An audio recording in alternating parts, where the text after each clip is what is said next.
बिस्मिल्लाहिर्रहमानिर्रहीम इय्याक नअबुदु व इय्याक नस्तईन। अस्सलाम वालेकुम एस्पायरेंट्स, मैं हूं माउज़ राज और आप देख रहे हैं एग्जाम्पल। अच्छा, आज हम लोग CSS 2024 के प्रेसी एंड कॉम्प्रीहेंशन के पेपर में से क्वेश्चन नंबर 3 को हल करने लगे हैं। ठीक है जी। अच्छा, ये मेरे पास मेरे एक स्टूडेंट की असाइनमेंट है। उसमें इन्होंने 1 2 3 4 5 सवालों के जवाब लिखे। ये जो 5 सवाल इस प्रेसी के नीचे दिए हुए थे, ठीक है, इस कॉम्प्रीहेंशन के नीचे दिए गए थे। ठीक है, वैसे इस कॉम्प्रीहेंशन का बुनियादी तौर पर मकसद ये होता है, देखो आपने आगे पॉलिसीज़ बनानी है। जिस वक्त आप सिलेक्ट हो जाओगे आपके पास मुख्तलिफ डॉक्यूमेंट्स आएंगे। जैसे देखो अभी ये साइफर वाला मामला था, ये मुख्तलिफ चीज़ें जो है आपके पास पढ़ने के लिए आती हैं। तो यहाँ पे आपकी ये स्किल देखी जा रही है कि आया आप इंग्लिश पढ़ के उसको कॉम्प्रीहेंड कर सकते हो, उसका मकसद समझ सकते हो, उसके अंदर छुपी हुई बातों को जो है वो जान सकते हो। क्या आपके अंदर इतनी स्किल है या नहीं? ये होता है बेसिकली इस पैराग्राफ का मतलब।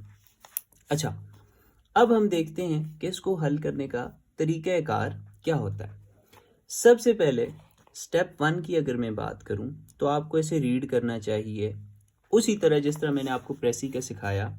समझने के लिए रीड नहीं करना, सिर्फ इसका आइडिया लेने। आप पढ़ोगे ना जिस वक्त पैराग्राफ, कम से कम आपको इतना तो पता चल जाएगा ना यार, आर्टिफिशियल इंटेलिजेंस के बारे में बात हो रही है। ठीक है, आर्टिफिशियल इंटेलिजेंस के इम्पैक्ट के ऊपर बात हो रही है, जो एजुकेटर्स के ऊपर हैं या क्लासरूम्स या एजुकेशन के ऊपर हैं। आपको पता चल जाएगा AI और एजुकेशन की कोई बात हो रही है लगी हुई। ठीक है, ये जिस वक्त आप रफ रफ पढ़ लोगे। ठीक है, एक दफ़ा आपने इसको रफ रफ पढ़ लिया, फिर इसको दूसरी दफ़ा पढ़ो और इसमें आइडेंटिफाई करो किधर से सेंटेंस शुरू हो रहा है और किधर सेंटेंस ख़त्म हो रहा है। ये यहाँ पे ख़त्म हो रहा है, दूसरा यहाँ पे ख़त्म हो रहा है, ठीक है, तीसरा यहाँ पे ख़त्म हो रहा है, चौथा यहाँ पे ख़त्म हो रहा है, पैराग्राफ बदल गया। ये सारी चीज़ आइडेंटिफाई करो, साथ साथ पढ़ते जाओ। दूसरी बार में आपको बड़ी ज़बरदस्त अंडरस्टैंडिंग डिवेलप हो जाएगी।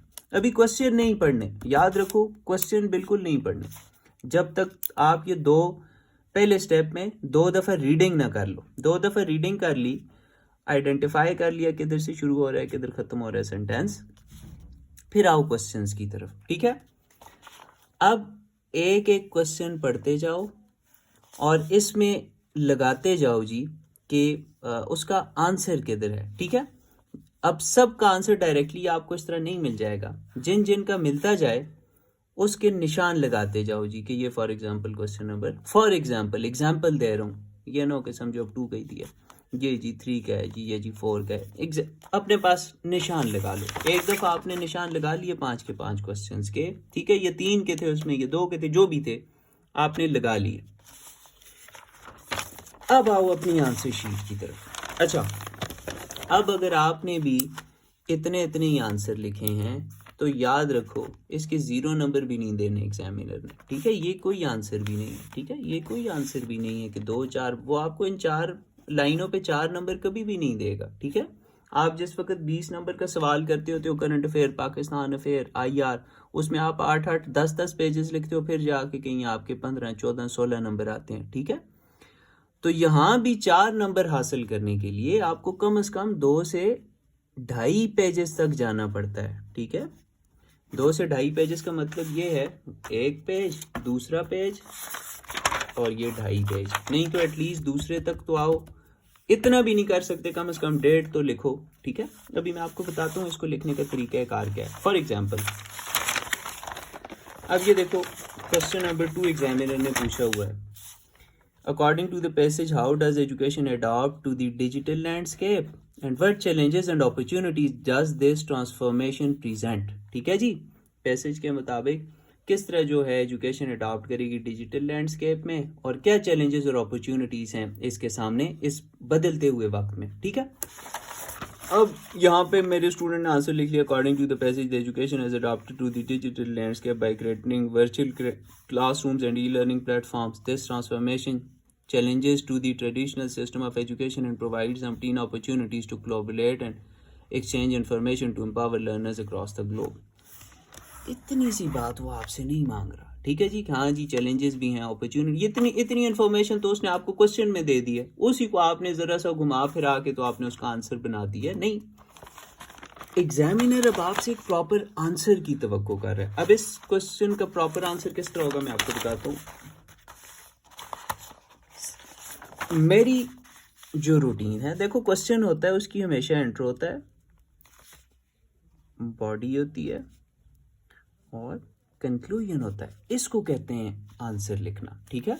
सो सबसे पहले तो आएगा इंट्रोडक्शन। इंट्रोडक्शन में क्या लिखोगे जी, आप लिखोगे education and new digital landscape, ठीक है। अब इसमें आप लिखोगे इन contemporary world digital landscape is rapidly changing, this rapid change present both opportunities and challenges for education sector, meanwhile the role of education is becoming pivotal with each passing day, necessitating the need for effective policy making so that education and technology can go hand in hand।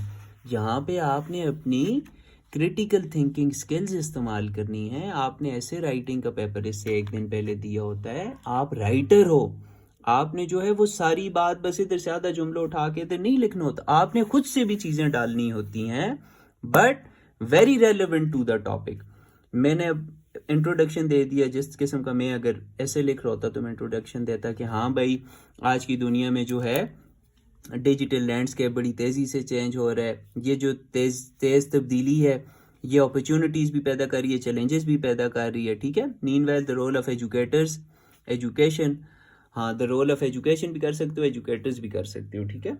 आज तालीम का role जो है वो बड़ा important हो गया है, ठीक है। हर गुजरते दिन के साथ और इम्पॉर्टेंट होता जा रहा है। जो क्या करता है, जो इस चीज़ को नेसेसिटेट करता है कि ऐसी पॉलिसी मेकिंग की जाए कि एजुकेशन और टेक्नोलॉजी जो है वो इंटीग्रेट होके चल सकें, गो हैंड इन हैंड, वो एक साथ चल सकें। बात को समझियो ना, आपने इंट्रो दे दिया, ठीक है जी। अब दूसरी चीज़ उसने आपसे पूछी हुई थी चैलेंजेस एंड अपॉर्चुनिटीज़। आ जाओ जी अपॉर्चुनिटीज़ की तरफ। क्या अपॉर्चुनिटीज़ पैदा कर रहा है this new digital landscape for education sector. E learning platforms introduce करवा दिए हैं जी। अब आप जी ऑनलाइन जो है वो पढ़ सकते हो और ब्ला ब्ला ब्ला आप इसके बारे में लिखोगे जी, ठीक है। 5, 7, 8, 10 लाइनें जितनी आपको उधर मुनासिब लगें। वर्चुअल क्लासरूम का कॉन्सेप्ट आ गया है, अब घर में बैठ के जो है वो बच्चा जो है वो क्लासेस ले रहे हैं, वर्चुअल यूनिवर्सिटीज़ और कोर्सेज आ गए हैं जी, ठीक है। डेमोक्रेटाइजेशन ऑफ इंफॉर्मेशन होगी, इंफॉर्मेशन का फ्री फ्लो है जी। आप अमेरिका में बैठे पाकिस्तान की सारी इंफॉर्मेशन रख सकते हो। ये देखो, तभी आपको कहते हैं कि CSS करने के लिए एक्सटेंसिव रीडिंग की ज़रूरत होती है। ये वो जगह होती हैं जहाँ पे आपको एक्सटेंसिव रीडिंग ज़रूरत आती है, ठीक है। आपने ऐसे के लिए तैयारी की हुई है ना, AI भी आपने पढ़ा हुआ है, टेक्नोलॉजी भी पढ़ी हुई है, एजुकेशन भी, उन चीज़ों को मिला के लिखो ना यहाँ पे, वो नॉलेज किधर तुम लोगों को काम आएगा, ठीक है। The concept of global schooling, ठीक है। खुद से भी अगर 1-2 पॉइंट दे सकते हो जो पैसेज में नहीं है वो दो। आफ्टर दैट आ जाओ चैलेंजेस की तरफ, digital landscape and education, potential challenges. अब ये आपको अगर हेडिंग्स बनानी नहीं आती, फ्रेजेस बनानी नहीं आती, फिर मेरा कोई कसूर भी नहीं है। अब लिखो जी एथिकल कंसिडरेशन, क्या एथिकल मसाइल पैदा कर रहा है जी ये जो डिजिटल लैंडस्केप है और एजुकेशन है जी। एथिकल लिखो कि भाई स्टूडेंट जो हैं वो असाइनमेंट जो है ChatGPT से बना रहे हैं और वो ऑनलाइन से जो है वो सारा काम कर रहे हैं, चीटिंग कर रहे हैं जी, अटेंडेंसमेंट ब्ला ब्ला ब्ला ब्ला ब्ला, ये एथिकल मसाइल पैदा हो रहे हैं, ठीक है। The issue of digital divide पैदा हो रहा है जी। बलूचिस्तान के लोगों के पास नेट का कनेक्शन ही नहीं है, इसलिए ना वो यूट्यूब बना सकते हैं, ना वो पैसा कमा सकते हैं, ना वो ब्लॉगिंग कर सकते हैं। तो जिनके पास अपॉर्चुनिटीज़ हैं जी, तो ये डिजिटल डिवाइड पैदा कर रहे हैं। जैसे पहले वेल्थ डिस्पैरिटीज़ थी ना, अब डिजिटल डिवाइड पैदा हो रही है इसकी वजह से, ठीक है। तो आप ये चीज़ लिख लोगे, तीसरा कोई इसी तरह का पॉइंट दोगे, ठीक है। फिर आ जाओगे सॉल्यूशंस की तरफ कि भाई how to ensure a delicate balance between challenges and opportunities, या फिर लिखोगे how to minimize challenges and maximize the potential the benefits of opportunities. फिर यहाँ पे कुछ 4, 5, 6 सोल्यूशंस लिखोगे, ठीक है। सोल्यूशन अब इस फॉर्म में नहीं लिखोगे कि पैराग्राफ, बस एक लाइन में सादा सोल्यूशन लेके फिर अपनी बात को कंक्लूड करोगे कि हाँ भाई आज के दौर में इस तरह की पॉलिसीज होनी चाहिए कि ये इस तरह जो है इंटीग्रेट हो और बात ख़त्म। तब जाके एग्जामिनर आपको 3 से 4 नंबर कहीं जाके देगा, ठीक है। जिस वक्त आप एक प्रॉपर इसको बताओगे मुझे कदर है भाई, मुझे पता है तुम्हारा एक नंबर कितना कीमती है, और लोग तो 4-4 पेजेस लिख के आते हैं एक क्वेश्चन पे।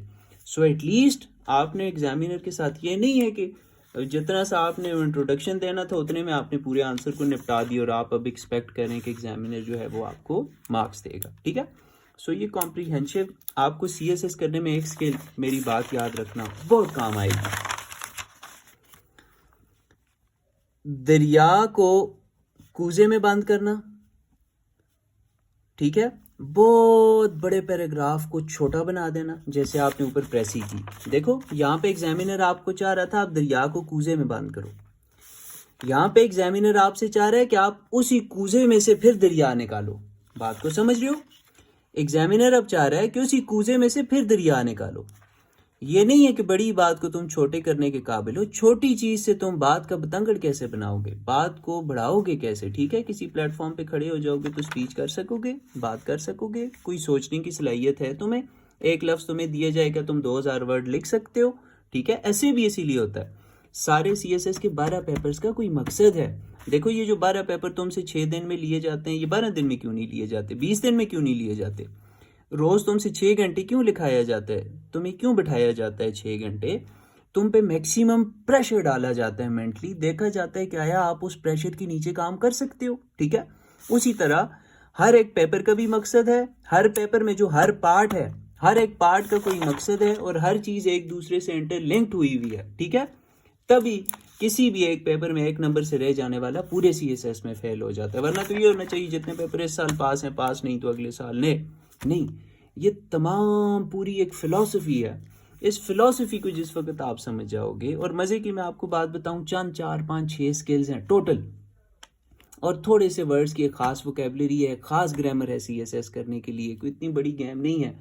अनफॉर्चुनेटली गाइडेंस हमें ठीक नहीं होती, और CSS को जो है ना एक ट्यूशन का सब्जेक्ट बनाया हुआ है, ठीक है, जबकि ये बेसिकली कोचिंग का सब्जेक्ट है, ठीक है। मेरी जो वीकनेस है क्या पता आपकी स्ट्रॉन्ग पॉइंट हो, मेरा जो स्ट्रॉन्ग पॉइंट है क्या पता वीकनेस हो, मुझे कुछ और गाइडेंस चाहिए, आपको कुछ और चाहिए। ट्यूशन में तो सबको एक चीज़ पढ़ाई जाती है, कोचिंग चाहिए होती है जिसमें जो है ना बच्चा जो है वो निखरता है। इसीलिए मेरे जो तमाम सेशंस हैं एग्जाम पेन के, 20 से 25 स्टूडेंट्स, मैक्सिमम 30 स्टूडेंट्स, इससे ऊपर हम लोग नहीं जाते, ठीक है।